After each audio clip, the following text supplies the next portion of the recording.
The guns are quiet now. The papers of peace have been signed. And the oceans of the earth are filled with ships coming home.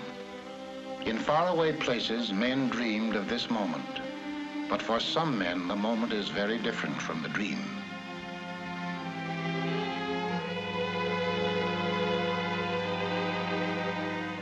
Here is human salvage, the final result of all that metal and fire can do to violate mortal flesh.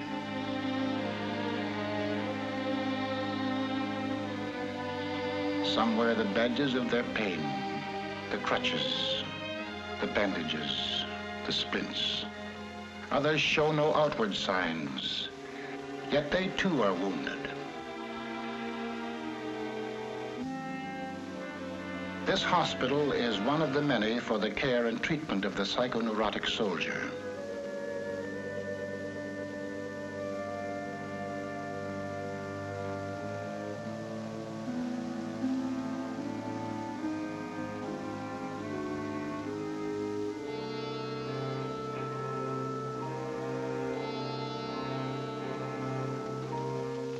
These are the casualties of the spirit, the troubled in mind, men who are damaged emotionally, born and bred in peace, educated to hate war. They were overnight plunged into sudden and terrible situations. Every man has his breaking point, and these, in the fulfillment of their duties as soldiers, were forced beyond the limit of human endurance. At ease, man.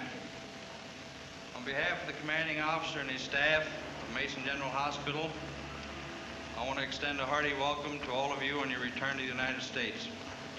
There's no need to be alarmed at the presence of these cameras, as they're making a photographic record of your progress at this hospital from the date of admission to the date of discharge. Here are men who tremble, men who cannot sleep, men with pains that are nonetheless real because they are of mental origin, men who cannot remember, paralyzed men whose paralysis is dictated by the mind. However different the symptoms, these things they have in common: unceasing fear and apprehension, a sense of impending disaster, a feeling of hopelessness and utter isolation.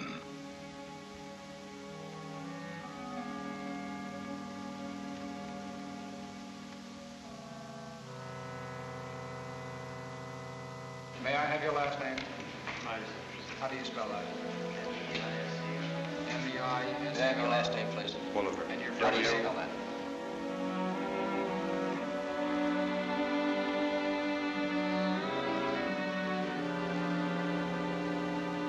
The psychiatrists listen to the stories of the men who tell them as best they can. The names and places are different. Circumstances are different. But through all the stories runs one thread: death and the fear of death. And then after you got wounded, what happened? Same thing, only worse? Seems like my nerves keep getting worse on. They get worse. These airplanes, they bombed. I got killed nearly in one. You nearly got killed. Where were you at the time? St. Louis, I believe. Somewhere. Well, I don't remember. And what were you doing when the planes came over? I was in a hole. You know where you are? I think I'm in the States now. They told me I was coming back. Right. But they told me I was going to die. No. In the hospital, I wouldn't eat hardly. No, you're So I not. was sick. And I wouldn't eat hardly. They told me I was going to die, but then he couldn't help me. Well, Told me they didn't care where I died or not. we will see that you don't die. You won't die.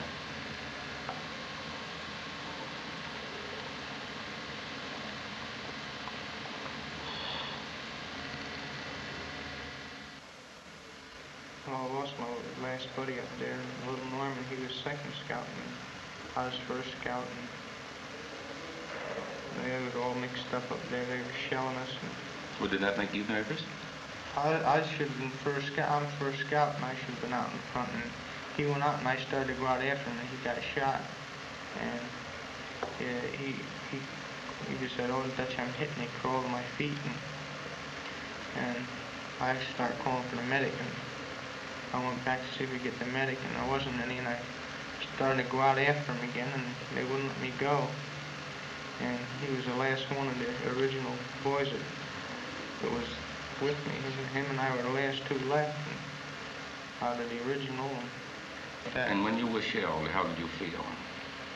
I don't know. It's just after Norman got hurt or killed, why I was all right when we were moving up or attacked and anything like that. When we get pinned down, I start thinking about him laying back there. And then what happened to you when you think about him? How would you feel? I just didn't care what happened to me. Do you mean you didn't want to go back into combat again? Yes, sir. I wanted to go back. I wanted to stay there. I wanted to keep on for him and all them other guys, John and Stryker and Tex and Pop. And how do you feel right now? I feel all right. How have you been getting along? Well, fairly well, sir. Mm-hmm. You overseas? Yes, sir. Where? We were in France, and then we went to Germany. In where? France to Germany. And what outfit were you with? I was with Headquarters Detachment, 50th Quartermaster Battalion, Mobile. Mm-hmm. I see your PFC. At present, sir. You had to go in the hospital. Sir? You had to go in the hospital. Twice, sir. It says here on your record from overseas that you had headaches and that you had crying spells. Yes, sir. I believe in your profession is called nostalgia. In other words, homesickness. Yes, sir. Mm-hmm. It was induced when shortly before the war, I received a picture of my sweetheart. Yes.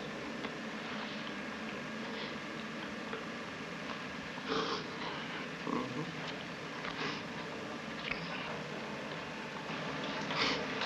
I'm sorry, I can't continue. That's all right. Rickard. Yes, sir. Come on and sit down a minute. Now, a display of emotion is all right. I'm not doing this deliberately, sir. Of course Please you're believe not. me. I do believe you. A display of emotion is sometimes very helpful. I hope so, sir. Sure, it gets it off your chest. You wouldn't be here. You wouldn't have been returned. As a patient, if there wasn't something upsetting you. Yes, sir. Well, now, Sorry. you say you had received a letter from your, Not a letter, sir, a photograph. a photograph, yes. Well, what about that now? Well, sir, to be perfectly honest with you, I'm very much in love with my sweetheart.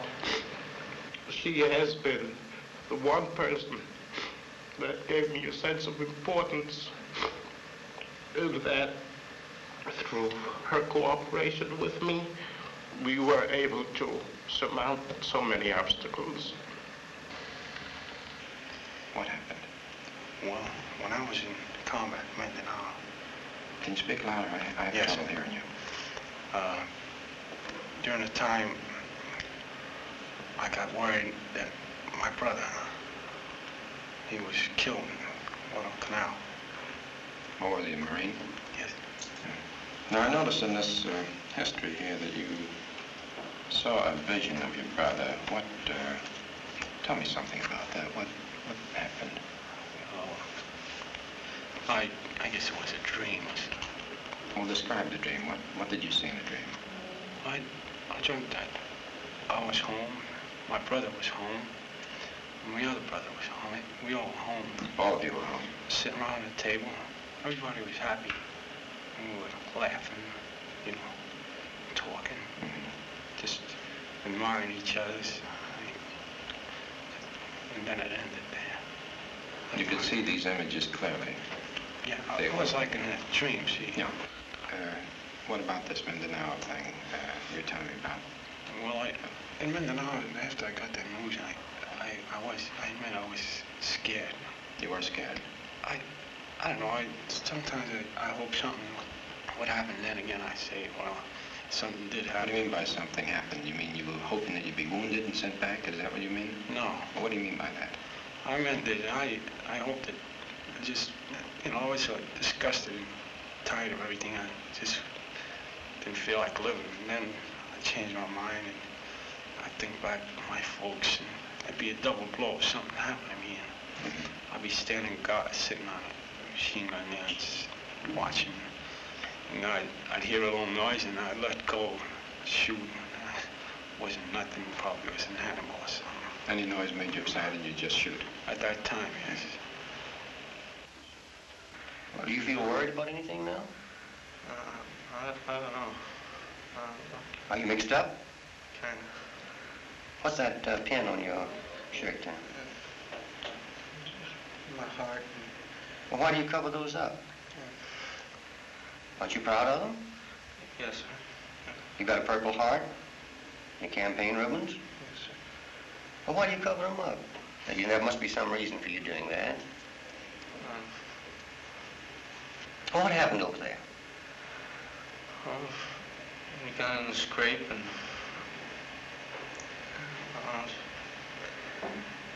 I was in the house there and just got off of guard duty and it was Friday the 13th and we were sweating it out all day.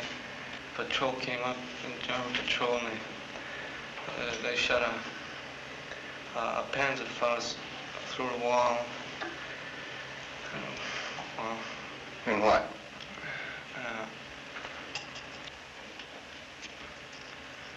I was laying on the couch and right before it happened, I felt a little jittery, so I laid down on the floor. And when I got up again, the couch was all torn. In other words, you were almost killed, is that it? Most of it must have gone right over my head. Do you feel conscious, that is, are you aware of the fact that you are not the same boy that you were when you went over? Do you feel changed? Yes. In what way? More jumpy. How about with people? I used to always like to have fun now. I used to always be going places. I don't like to do nothing no more. How long were you overseas?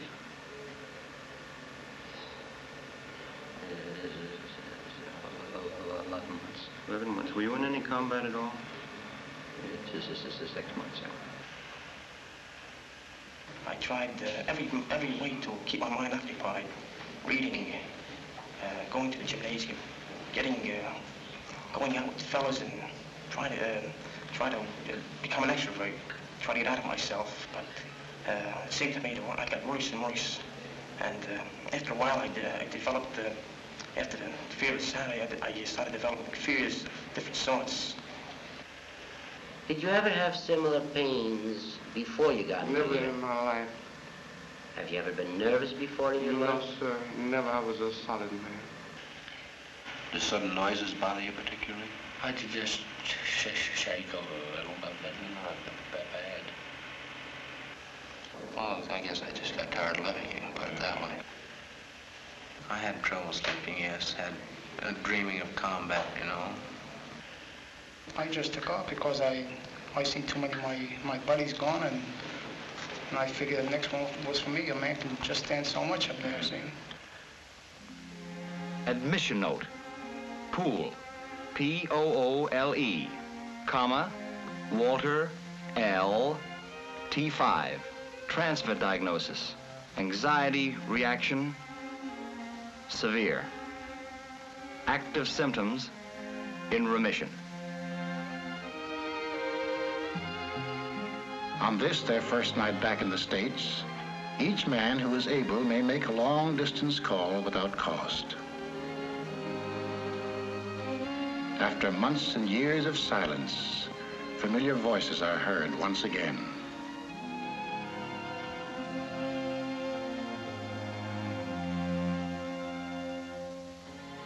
Then each man makes for himself a small home, which will be his for the 8 or 10 weeks to come.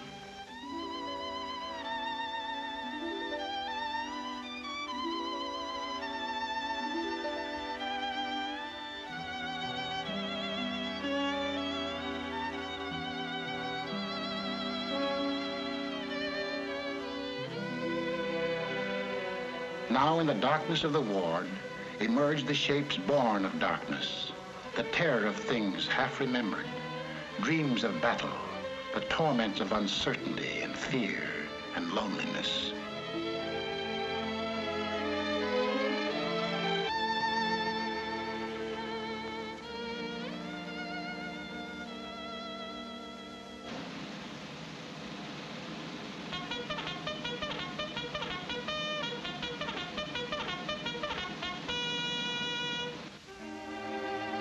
The day begins with an early morning ward inspection. The medical officer in charge checks the condition of every man.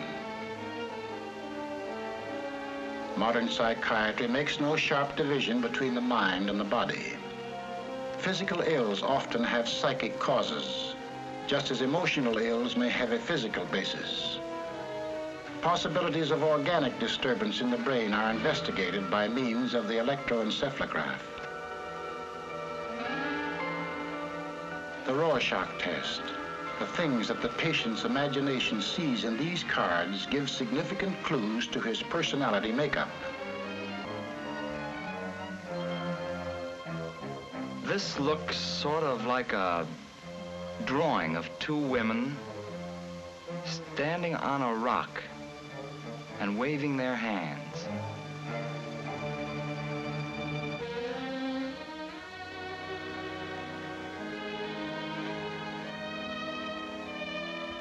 This man suffering from a conversion hysteria requires immediate treatment. Organically sound, his paralysis is as real as if it were caused by a spinal lesion, but it is purely psychological. Well, just sit him up about the middle of the bed there. I feel pretty good, huh? That's fine. Now sit yourself over there.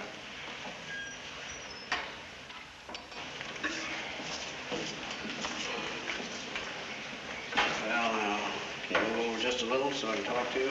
Yes, sir. Now, what is the trouble? You think it'll be it? What's that? That's the nerves. Nerves, I guess, they make me flinch like that. I see. How long has that been going on? Since Friday. Friday night. Come on suddenly or gradually? Suddenly, sir. How? Well, I started in the afternoon with crying spells. And felt something funny in my shoulders here. Back bothered me. I started crying, lost control of my legs and my arms. Was there any reason for crying spells? I don't know, sir. Anything happen at home to bother you? Well, my mother's been ill. She has been ill. That's right. Does that worry you a lot? Quite a bit. Well, now, has this got anything to do with your mother's illness? Any reason why you should have that kind of reaction? No, sir, not that I know of, unless my mother's illness might have brought this on. I tried to hold in while it hurts, but... I see. You've just been holding these things in. That's right, sir. No way you can control this at all? No, sir. Well, now we're going to have to help you do that, of course. Let's take off this jacket here. Just slip that off. All right, now lie down on the bed. My shoes. Right, now we'll leave the shoes on so you can walk in them. I think we're going to get you walking. Let's come over here. That's the boy. That's fine. That's good. Now you lie steady. Lie steady. That's the boy. This is all going to go away as I give you this medicine. No bother at all. The method employed here is effective in certain types of acute cases. An intravenous injection of sodium amytal induces a state similar to hypnosis. What a torpedo that is. You mind if I look this way? You look that way. There's nothing for you to watch here, but you're going to talk to me as we go along. Yes, sir. That's all. Now, you're not going to feel much of anything else. You're going to feel a little bit woozy. The use of this drug serves a twofold purpose. Like hypnosis, it is a shortcut to the unconscious mind. As a surgeon probes for a bullet, the psychiatrist explores the submerged regions of the mind, attempting to locate and bring to the surface the emotional conflict which is the cause of the patient's distress. The second purpose of this drug is to remove, through suggestion, those symptoms which impede the patient's recovery. Now tell me a little bit about what you're thinking of. The thoughts are coming to your mind now. Nothing in particular. Well, now let's go back. Let's go back to Friday. Friday? Yeah, think about that. Friday. My mother argues with me. Your mother argues with you? Yeah. Mm-hmm. What does she argue about? Well, every little thing, if you sit down in a long chair or something like that. Doesn't like the stuff you get in the store. Uh-huh. Then she calms down. Well, see, have you always tried to please her?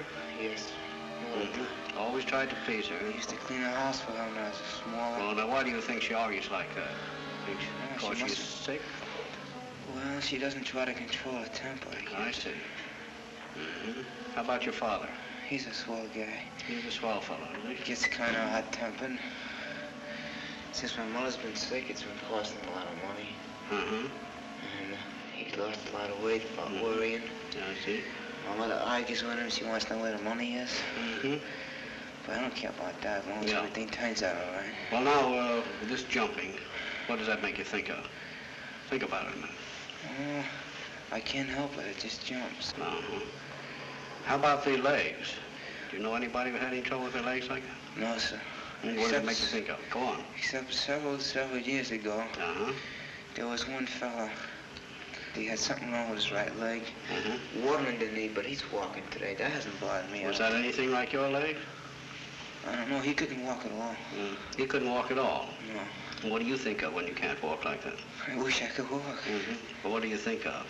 What comes to your mind when you find that you can't walk? So maybe I think my mother and father should be okay. Sometimes I wonder, hope the war ends soon. Things like that. Nothing in particular. Well, now the shakes are gone now, haven't they? Yeah. How about your legs? They're good and strong. I feel all right. Move them. Let's raise them. Oh, I was able to raise them before, but I can't walk. Well, how about them now? They feel all right. They feel good now, as if you can walk in them, don't they? Toes feel numb. Toes feel numb, but that's going away, isn't it? Yeah. Gee. Raising them fine, isn't it? Yeah. Now you're going to be able to walk, aren't you? I don't know. Well, you're going to, aren't you? Yes, sir. All right. I'm gonna walk. I love walking. You love walking. I did. Always been very fond of walking. Now you found yourself unable to walk. Now you're going to get right up and walk. Right now. All right, now let's sit up. Sit up on the side of the bed. Here you are. That's fine. All right, now stand up. And look at that. Is that good? All right, now walk out here. Walk over to the nurse all by yourself. That's the boy. Walk over to the nurse. You're just a little woozy. That's the medicine. Now come back to me. Come back to me. Open your eyes. That's the boy. Is that fine? Isn't that wonderful? Sure. All right, now again, once more. Yeah, but how long will it be? Oh, it's going to stay that way. It's going to stay because that's taking care of your worry now. All right, now come on back to me, and I'm going to let you go to sleep. When you wake up, you'll keep on walking perfectly well. How about it? Thanks, sir. Righto. All right, now let's get up in here and we'll go to sleep. Yeah, there you are. Now I'm going to have you go right to sleep. When you wake up, it'll be all right. Thanks. All right, sleep, Girardi. The fact that he can walk now does not mean that his neurosis has been cured. That will require time. But the way has been opened for the therapy to follow. Now a new way of living begins, very different from the old one whose purpose was killing and trying not to be killed. Now in an environment of peace and safety, all the violence behind them, they are building rather than destroying. Men have their choice of occupational therapy. Some find relaxation in mechanical jobs. Certain types of cases obtain relief in precision work, which answers their inner need for order and certainty. For sons and daughters and nieces and nephews and neighbors' kids, hobby horses are turned out by the carload.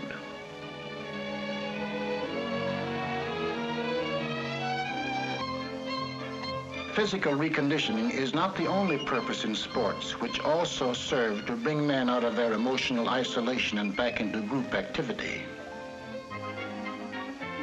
One of the most important procedures is group psychotherapy. Here, under the psychiatrist's guidance, the patient learns to understand something of the basic causes of his distress. As one of a group, he also learns to understand that his inner conflicts are, with variations, common to all men. And I think of it a little bit like this. We want to get you out of your own feeling of isolation, to get you to feel that you are like other people. In order to get to that, we have to use knowledge as one thing and something else which has to be added, and that is an experience of safety. You could say it is almost the core of all our treatment methods. Development of knowledge of oneself with the accompanying safety that it brings. I'd like to see if we can get some illustrations of how one's personal safety would stem from childhood safety, and how the childhood safety itself would stem from the parents' safety. In my illustration is that as a child, whenever I underwent any experiences that were frightening to me, I never told my parents. I kept it to myself. While I was alone at night in my room, I'd call on God. So if I had done anything wrong that I was ashamed of, I was ashamed to go to my parents and tell them what I had done. So I kept it to myself. And I used to be in constant fear that my parents would find out my feelings. Well, I wonder if there's any of your mother's troubles that you would know about. No, my mother never gave any of the children any part of her troubles. Well, that would be the same thing that happened to you. She didn't tell her troubles, and you didn't tell yours. You took your troubles to God, and she probably did the same thing. Probably didn't even confide in your father. In other words, the kind of method that you used to get relief from anxiety was really, we'd have to assume, learned and felt right in your home, the same kind of thing. I think it was all caused by economic conditions of the world. I mean, people trying to compete with one another, trying to get a better job, trying to keep up with uprising of living, things like that have caused a lot of arguments in the home. Mother and father arguing about the prices of food, and that has a reflection on the children. That's right. Things like that. So I think that was one of the Was causes the of worst illness. not having enough food to eat, or the arguments between them? Both. I mean, there was... Which was the worst, though? Well, I guess We the have to arguments. choose. Sure, of course the Because arguments. I can't remember about the food. There you are. You can't even remember about the food or the lack of food. I have in mind my own childhood. We're coming from a moderate family. Moderate in the sense that the family had some sense of security. What happened there was we were told that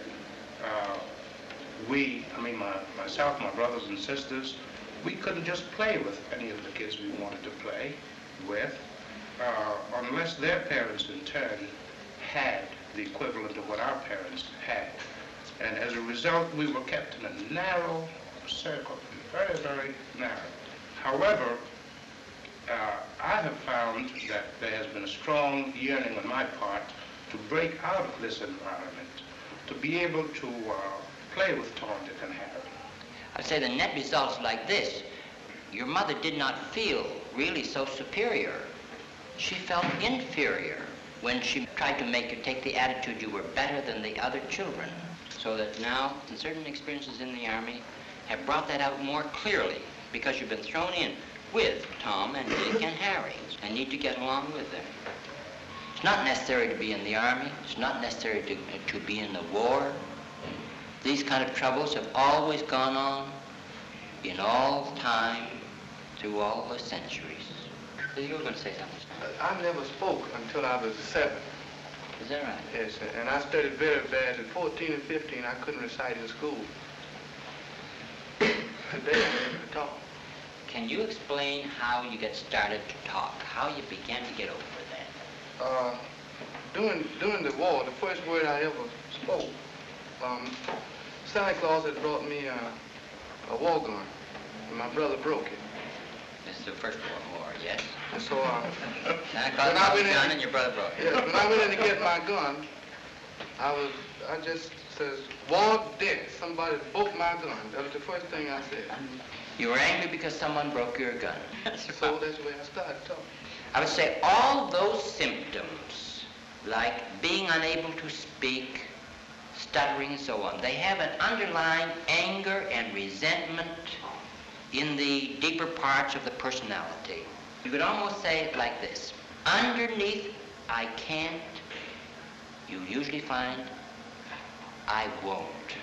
Kevin, on Okinawa, I was stuttering too about 3 weeks. And as soon as I came here, I'm here a month now, I stopped stuttering. You've stopped stuttering completely since you came here? Yes, sir. Well, that's good. I don't know whether that's a tribute to the doctors or a tribute to your fundamental health. It's due to my fundamental self. No tribute to the doctors at all. Very good. Some patients require special therapy. Hypnosis is often effective in certain types of battle neuroses, such as amnesia. This man does not even remember his own name. A shell burst in Okinawa wiped out his memory. The experience was unendurable to his conscious mind, which rejected it, and along with it his entire past. Through hypnotic suggestion, the psychiatrist will attempt to evoke them. Relax completely and put your mind on going to sleep. All right, now keep your eyes on mine. Keep your eyes on mine and keep them fixed on mine. Keep your mind entirely on falling asleep. You're going to go into a deep sleep as we go in. You're going to go into deep sleep as we go in. Now clasp your hands in front of you. Clasp them tight, tight, tight, tight, tight. They're getting tighter and tighter and tighter, and as they get tighter, you're falling asleep. As they get tighter, you're falling asleep. Your eyes are getting heavy, heavy. Now your hands are locked tight. You're locked tight. They're locked tight. You can't let go. They're locked tight. You can't let go. When I snap my fingers, you'll be able to let go. When I snap my finger, you'll be able to let go, and then you'll get sleepier, and your eyes are getting heavier. Now your eyes are getting heavier, heavier, heavier. You're going into a deep, deep sleep. You're going to a deep, deep sleep. Deep asleep, far asleep. Eyes now closed tight, going to a deep, deep sleep, deeply relaxed, far asleep. You're far asleep. You're far asleep. Now you're in a deep sleep. You have no fear, no anxiety, no fear, no anxiety. Now you're in a deep, deep sleep. Now just sit down in the chair behind you. Sit down in the chair behind you. Lean back. Head now falls forward into a deep, deep sleep. Head now is falling forward. You're going further and further and further asleep. I stroke your left arm to become rigid like a bar of steel, and you'll go further asleep and further asleep. You're falling further and further and further asleep. Rigid. Cannot be bent or relaxed. When I touch the top of your head, that arm will relax and the other will become rigid, and you'll go further asleep. You'll be in a very deep sleep. And your sleep is deeper and deeper. And now when I touch this hand, my finger will be hot. When I touch this hand, my finger will be hot. You will not be able to bear it. Your arm is rigid. And now, as I touch your hand, you will no longer feel any pain there. It'll be normal. Now the arm is relaxed and you're further and further and further asleep. Now you're deep asleep. We're going back. We're going back now. We're going back to Okinawa. We're going back to Okinawa. You can talk. You can talk. You can remember everything. You can remember everything. You're back on Okinawa. Tell me what you see. Tell me. Speak. I'm in the battery area. You're in the battery area. Go on. Tell me what's going on. Getting fire missions. You're getting fire missions. Go on. You see everything now, clearly. Getting shells thrown at us. You're getting shells thrown at you. From where? Japs. Japs. Go on. Yes. Keep on. You remember it all now. Every bit of it's coming back. Japs getting near us to get our position. Japs getting near you to get your position. Go on. Told us to get cover. Who told you to get cover? BC. BC. Go on. His father was...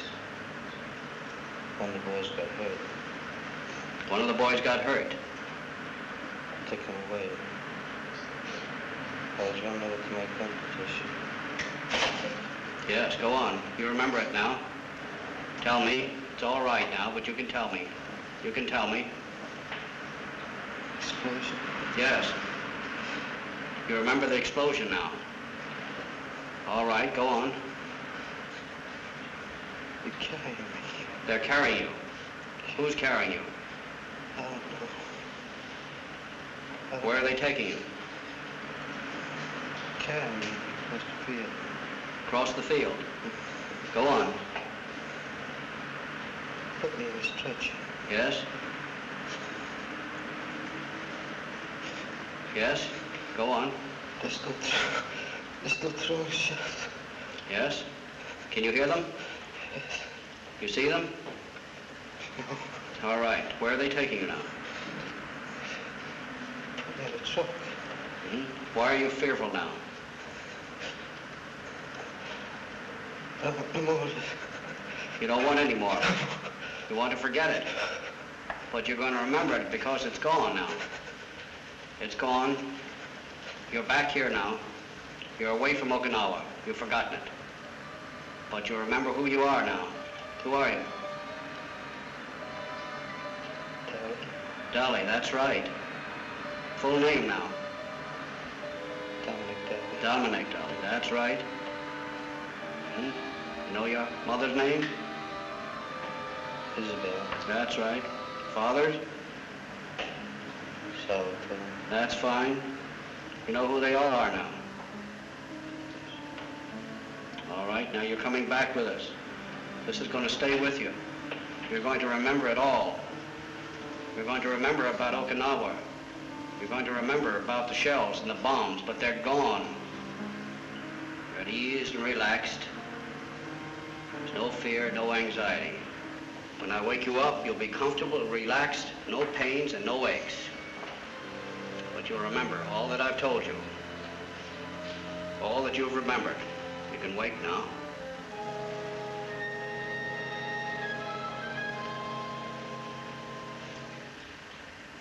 Well, how are you? Pretty good. Under the guidance of the psychiatrist, he is able to regard his experience in its true perspective as a thing of the past, which no longer threatens his safety. Now he can remember. Well, Hofmeister, what's your trouble?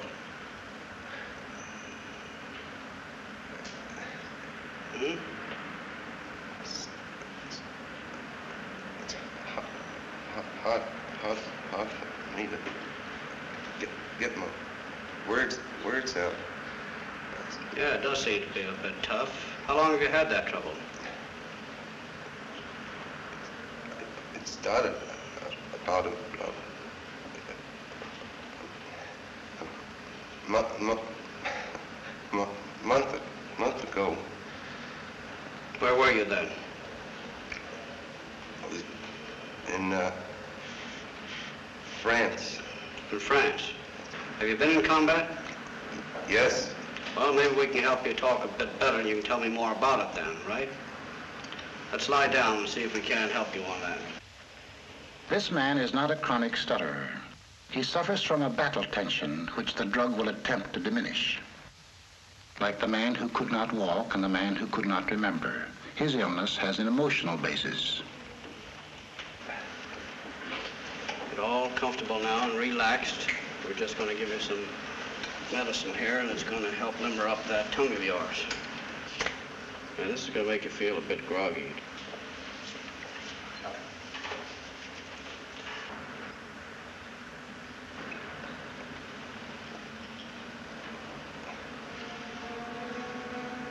Well, now tell me now, how do you feel now? Make any difference in your feeling? Oh, it's just like seventh heaven. What is it? Tell me about it. Boy, I can talk. That's fine, isn't it? Talk! I can talk! That's good, boy. Listen, I can talk! Oh, God, listen, I can talk. Oh, there's nothing wrong. Oh, God, listen. All right, it's coming back now. You're going to take it easy. Oh, listen, I can talk. Just the way you always did, is that right? God, listen. God, I can talk. Just the way you always did, Kaufmeister. You keep right on with it now. Oh, nice. Let's take it easy now. Just talk just a little lightly now. Tell me, got any idea why you couldn't talk before? What's coming to your mind now? Tell me, what's coming to your mind now? What is it in your mind when you couldn't talk? What is it that stopped it? Something came through there and stopped it. What is it now? Think quickly. Think deeply. Let's go back. When was it you lost your speech? You had your trouble talking. Go back quickly.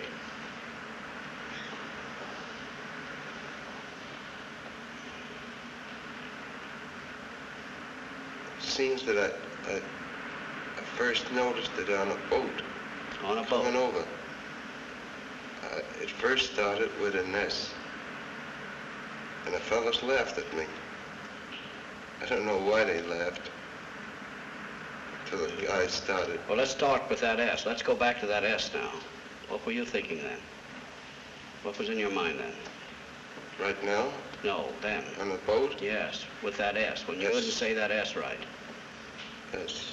Yes.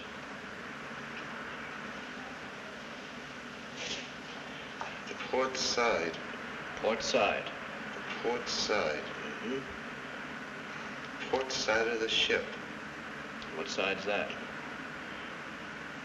That would be the left side. Left side, that's right. Yeah, I remember it. Because we were up there that afternoon and we saw the fishes. And we had some flying fishes. And I came down and he said, I was telling the fellow underneath me about the ports that I had seen some flying fishes on the port side. He tried telling them about the flying fishes, and he stumbled over the S sound. And the fellows laughed at him. Think hard. S. S. What does S remind him of? S. S. He remembers. It is the sound he fears. The sound of death in combat.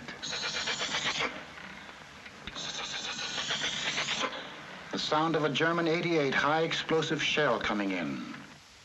Now it is possible to proceed to the basic method of psychiatric treatment, discussion and understanding of the underlying causes of his symptom.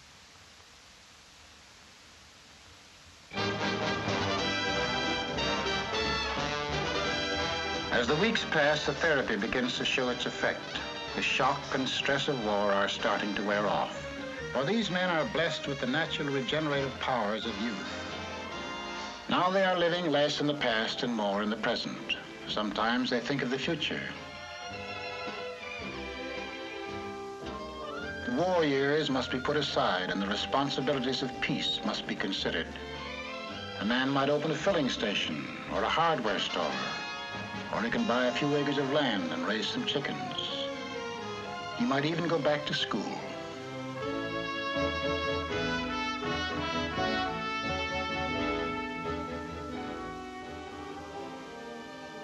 Visitors' Day.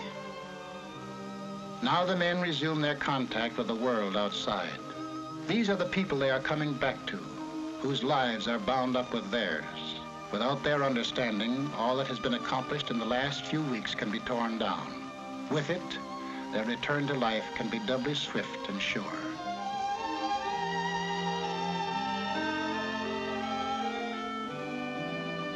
Classes in group psychotherapy continue. The men are thinking of themselves in relation to society. How will they fit into the post-war pattern? How will the world receive them? You fellows have had an opportunity to be home with your families since you've returned from overseas. Have you noticed any change in the various members of your family toward you, in their reactions toward you? Well, I found out after 4 years of absence that it only took me the second day to be really relaxed, and I was right chummy again with my dad, and talked about the old neighborhood and the new changes. I don't know, it surprised me. Do you feel that your family has to be taught how to treat you when you come back? No, absolutely not. How do you want to be treated by your family? The same I was treated before I went into the service. No difference. You don't want to be treated any differently? No. I was talking to one man, and I said, what do you think of us fellas that come back with psychoneurosis anxiety state?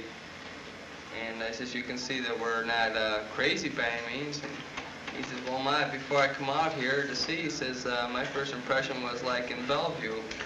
He said, fellas from the last war, they're completely maniacs. He said, that was my first impression. And I'm wondering if, the great percentage of the people are going to be like that when we get out. That is a common concern among servicemen who have developed nervous conditions during their stay in the Army as to what the public is going to think about them. Undoubtedly, there will be people on the outside who won't have any understanding of the condition, who may think of it as being a rather shameful condition. That's why we're having an educational program, trying to educate the public into understanding. Unfortunately, most of you fellows have gone through some very severe stresses in the Army. Stresses that civilians are rarely subjected to. In civilian life, you can avoid serious stresses. If a civilian, the average civilian, were subjected to similar stresses, he undoubtedly would have developed the same type of nervous condition that most of you fellows developed. All of us have our so-called breaking point. And a survey outside showed that civilians, on the whole, were more nervous than soldiers. On Park Avenue, for instance, where some of your richest people live, most of the patients are people who suffer from nervous disorders, and if the doctor won't give them a pill, why, they'll go out and say, well, he's not a good doctor. So therefore, they're given pills, and they take them at home. They take these pills at home because the hospitals are too full. If the hospitals were empty, they'd be in a sanitarium or so forth. Having been through none of these discussions like the other men have, I know that we have learned the basis of how we've gotten nervous, some of us through combat and some of us by not being in combat. And I think, and I'm sure that we have a better understanding of our conditions. And I'm pretty grateful of being here at Mason General Hospital like a lot of fellas are. I just so happens I couldn't walk, and they made me walk. I couldn't walk when I arrived, and I was here 24 hours, and they made me walk. I feel pretty grateful for getting my limbs back. Wow, but that doesn't mean driving that. It's that I know that when I get out of here, and the other fellas do too, that we're going to try our best to make ourselves as best we can. And we feel more confident in to grasp this nervous situation that's come about us. And we want to show people that we can do things on our own on the outside. Whether we've been in a hospital for nerves or mental or wherever we've been, whether we lost an arm or a leg, that we can be just as good as anybody else. All I want is that they give us a chance to prove our equality like they said they were, and I hope they keep their promise. That's all I hope.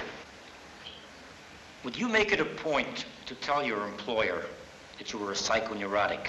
Well, if he's an intelligent man, which most well-known employers are that own large concerns, why, he's going to react the same as any other normal human being would.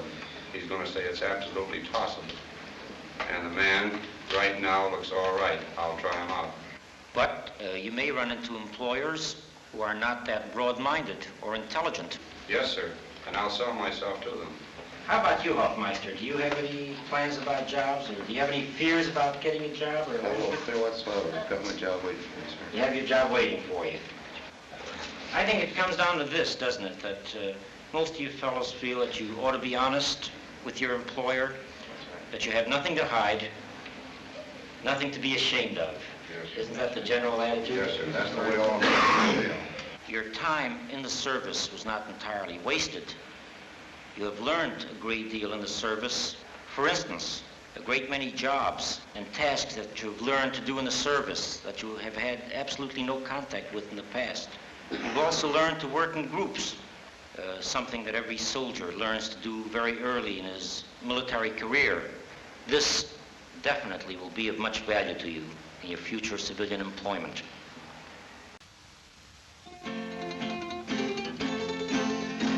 weeks have slipped by fast. The first strangeness of hospital life has become routine. Sometimes a man learns something new. The Ranger always did want to play guitar.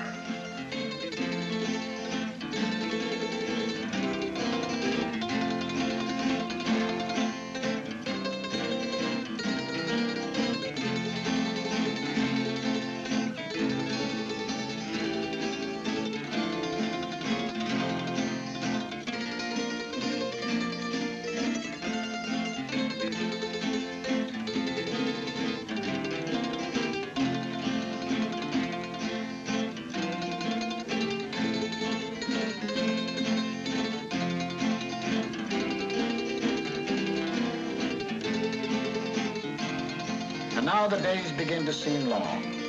There's the old healthy sound of belly aching in the air. Spinach. Spinach again. And how about a good movie for a change? And how about putting some ice cream in the ice cream soda? No longer is a man shut up within the lonely recesses of himself. He is breaking out of his prison into life. The life that lies ahead, offering infinite possibilities for happiness and sorrow. How does a man find happiness? Is there a secret to discover? What is the mysterious ingredient that gives joy and meaning to living? You know in the Bible where it says, man does not live by bread alone? Children don't grow up well without safety and confidence. If that wasn't in one's childhood, in growing up, you could say, now there was something missing during all that time. And the next question is how to supply it. And it does need to be supplied. Not all of the learning in all of the books is half as valuable in getting over nervousness as to find someone that you esteem, that you can learn to feel safe with, where you can get a feeling of being accepted, of cherished, where you get a feeling that you're worthwhile and that you are important to someone. You could say, the feeding that you didn't get, that's something more than bread, when you were little, you still need to get it. You still need to be fed with acceptance and to find the safety. In other words, knowledge alone is not enough.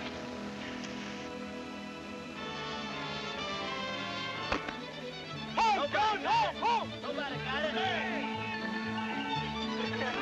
Get up.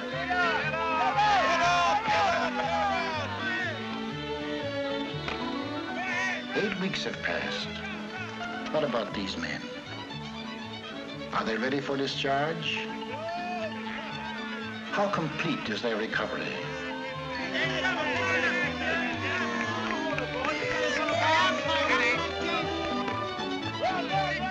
How about the boy in right field? I just didn't care what happened to me.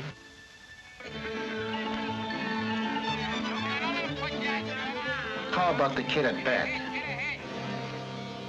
Foxhole was covered by dirt. And I was covered up for 29 hours afterwards till they found me.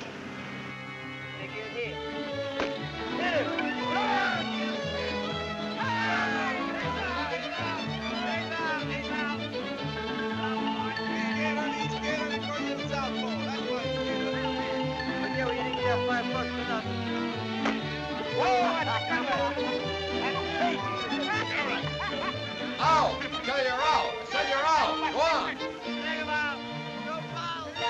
How about the umpire? Hard for me to get my words out. You're out! Go on! Batter up! How about this kid?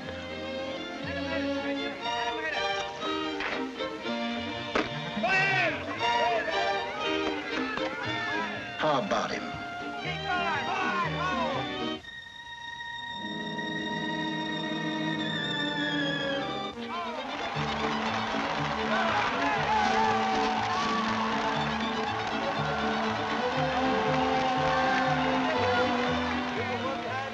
well enough to be discharged?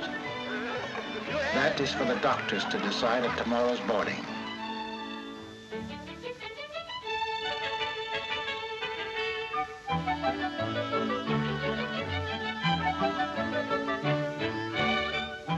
The answer is yes.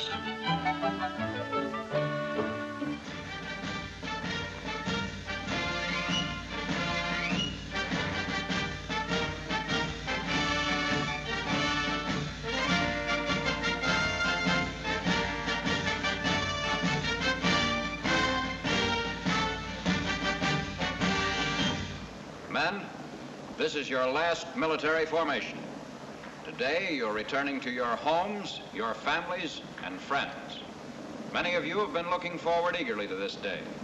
But remember that when you re-enter civilian life, on your shoulders falls much of the responsibility for the post-war world. May your lives as civilians be as worthy as your records as soldiers. Good health, good fortune, and Godspeed.